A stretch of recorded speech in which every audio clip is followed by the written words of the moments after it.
Georgia. Coincidentally, the American A-10 Thunderbolt had begun entering service a few years earlier. Like the A-10, the SU-25 was all about winning a titanic clash between the ground forces of NATO and the Warsaw Pact by busting tanks and blasting infantry in close air support missions. This meant flying low and slow to properly observe the battlefield and line up the plane for an attack run.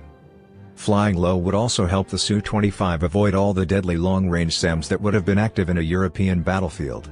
However, this would have exposed it to all kinds of anti-aircraft guns. Thus, the pilot of the Su-25 benefited from an armored bathtub 10 to 25 mm of armor plating that wrapped around the cockpit and even padded the pilot's headrest. It also had armored fuel tanks and redundant control schemes to increase the likelihood of surviving a hit. And in their extensive combat careers, Su-25s have survived some really bad hits. Despite the similarities with the A-10, the Su-25 is a smaller and lighter, and has a maximum speed 50% faster than the Thunderbolts at around 600 miles per hour.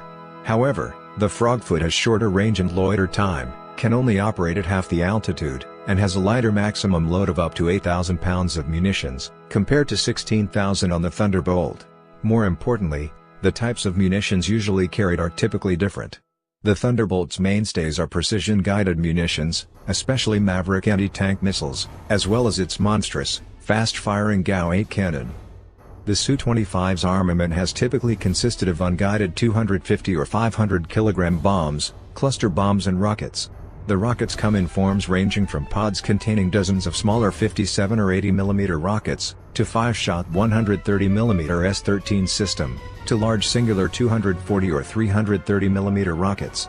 The Su-25 also has a GSH 32 30mm cannon under the nose with 260 rounds of ammunition, though it doesn't have the absurd rate of fire of the GAU-8.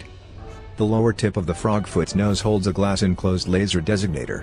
Su-25s did make occasional use of Kh-25ML and Kh-29 laser-guided missiles in Afghanistan to take out Mujahideen fortified caves, striking targets as far as 5 miles away. Cob 250 laser-guided bombs began to see use in Chechnya as well. However, use of such weapons was relatively rare. For example, they made up only 2% of munitions expended by the Russian Air Force in Chechnya. The Su-25 was still packing plenty of anti-personnel firepower, and that's exactly what was called for when it first saw action in Afghanistan beginning in 1981. The Su-25 was the workhorse fixed-wing attack plane in the conflict, flying more than 60,000 sorties in bombing raids on Mujahideen villages and mountain strongholds. They often teamed up with Mi-24 attack helicopters to provide air support for Soviet armored units. However, as the Afghan rebels began to acquire Stinger missiles from the United States, Su-25s began to suffer losses and the Soviet pilots were forced to fly higher to avoid the man-portable surface-to-air missiles.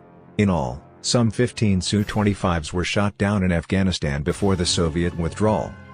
With the dissolution of the Soviet Union, Su-25s were passed on to the air services of all the Soviet successor states.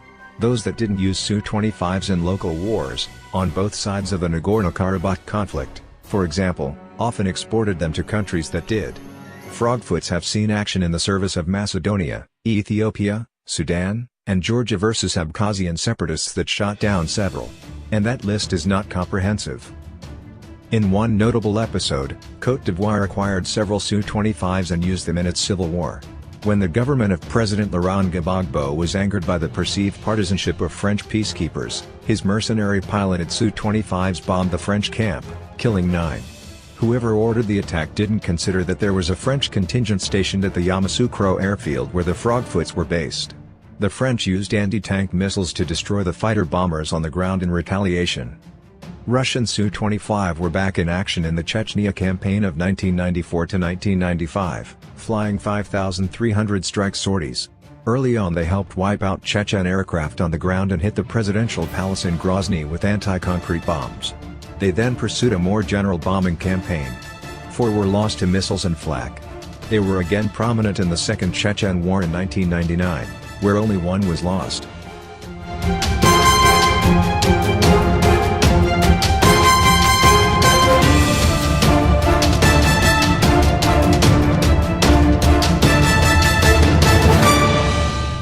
In addition to the base model, the Frogfoot also came in an export variant, the Su-25K, and a variety of 2-seat trainers with a hunchback canopy, including the combat-capable Su-25 UBM.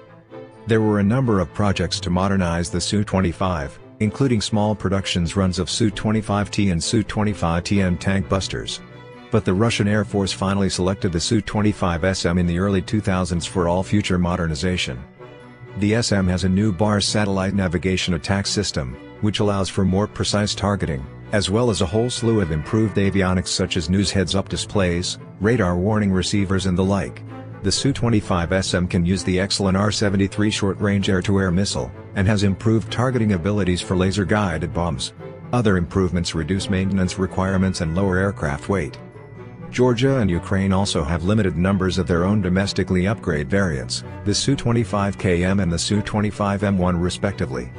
Speaking of Georgia, things got messy in 2008 when both Russia and Georgia operated frogfoots in the Russo-Georgian War. The Georgian frogfoots provided air support for Georgian troops seizing the city of Tskhinvali. Then Russian Su-25s assisted Russian armor in blasting them out. Russia lost 3 Su-25s to manpads, 2 likely from friendly fire, and Georgia lost a similar number to Russian SAMs. To the surprise of observers, however, the Russian Air Force did not succeed in sweeping Georgian aviation from the sky. In 2014, Ukraine deployed its frogfoots to support ground forces combating separatist rebels in eastern Ukraine. They assisted in the initial recapture of the Donetsk airport in May, would be followed over a half-year of seesaw battles ending in a separatist victory in 2015. Ukraine lost 4 Su-25s in the ensuing ground attack missions, 3 were hit by missiles, 1 manpads, 2 allegedly by longer-range systems across the Russian border, and a 4th was reportedly downed by a Russian MiG-29. 2 others survived hits from missiles. As a result, Su-25 strikes were sharply curtailed to avoid incurring further losses. In 2015, the Russian separatists of the Luhansk People's Republic claimed to have launched terror strikes with an Su-25 of their own. Depending on who you ask, the airplane was restored from a museum or flew in from Russia. The Iraqi Air Force has deployed its own Su-25s in the war against ISIS, purchasing 5 from Russia in 2014 and receiving 7 from Iran that had been impounded during the 1991 Gulf War. Finally, in the fall of 2015, Russia deployed a dozen modernized Su-25 SMS in support of the Syrian government of Bashar al-Assad. Many observers noted that of the aircraft involved in the mission, the Su-25s were the best adapted for the close air support role. The Frogfoot flew 1,600 sorties against rebel-held Syrian cities, and expended more than 6,000 munitions, mostly on guided bombs and S-13 rockets. They were withdrawn this year, leaving attack helicopter behind to perform more precise, and risky, close